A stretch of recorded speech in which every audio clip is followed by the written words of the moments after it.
বিপ্লবী সরকার গঠন হয়ে যে যে কাজগুলো করার কথা ছিল তার মধ্যে একটা হচ্ছে ৫ তারিখে কিন্তু এই ভারতীয় সাম্রাজ্যবাদ, আধিপত্যবাদ এবং ভারতের যে কনস্টিটিউশন, এই ৭২ সালের কনস্টিটিউশনটা ভারতের লিখিত কনস্টিটিউশন, এই কনস্টিটিউশনকে ছুঁড়ে ফেলে দেওয়া হলো।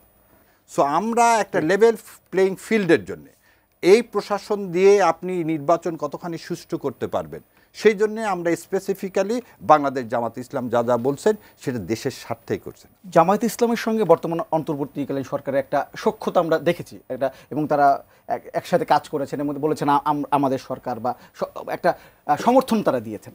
হঠাৎ করে এই সময় সে নির্বাচনের আগে গিয়ে সে জামায়াত ইসলাম অভিযোগ করছে যে উপদেষ্টা যে কয়েকজন একটি দলের পক্ষে হয়ে কাজ করছে বা তাদের এজেন্ডা বাস্তবায়নের চেষ্টা করছে। এই অভিযোগটা এখন এসে কেন?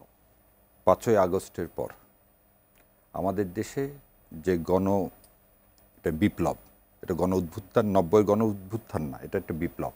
এটা বিপ্লবের পরে যখন সবাই রাষ্ট্রপতির ওখানে গেলেন তখন সমস্ত দলগুলোই একটা প্রস্তাব করেছিলেন সর্বদলীয় সরকার গঠনের, এবং সেটা নাহিদ কিন্তু পরবর্তীতে মিডিয়ায় সবার সামনে নিয়ে এসছে।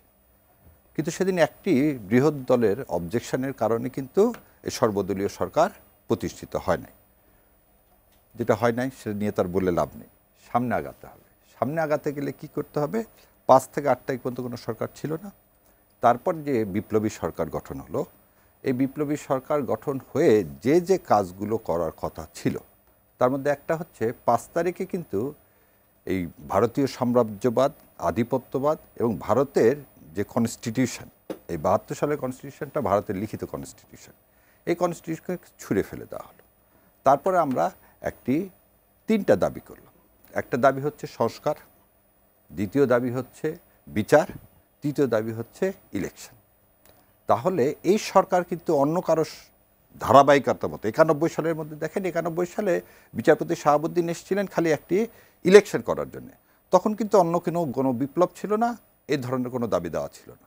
দাবি দেওয়ারগুলো যখন এবার তিনটা দাবি, সংস্কার, বিচার এবং ইলেকশন, তাহলে একটা আর একটার সাথে অঙ্গাঙ্গিভাবে জড়িত। আজকে জুলাই সনদ আল্লাহর ইচ্ছায় আমরা সবাই সাইন করতে যাচ্ছি।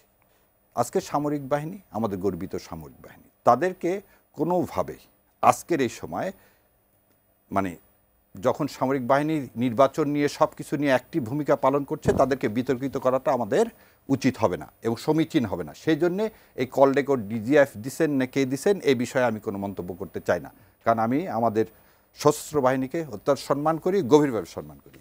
জামাতের বাহিরে সৎ লোক আছে বলে জামাত ইসলাম সবসময় বেগম জননেত্রী, দেশনেত্রী বেগম খালেদা জিয়ার সাথে বাংলাদেশ জামাত ইসলাম সবসময় ৯১ সালে সমর্থন দিয়েছেন, ২০০১ সালে সমর্থন দিয়েছেন, তার সাথে সরকার গঠন করছেন। উনি ভাবেন, বাংলাদেশ জামাত ইসলাম সবসময় ভাবেন একজন সৎ নেত্রী এবং জিয়াউর রহমান একজন সৎ লোক। সুতরাং ওনার যে কথাটা জামাত ইসলাম বাইরে কাকে ভাবে না, যদি না ভাবতো তাহলে কিন্তু এই কলিশন করার কথাটা আসতো না।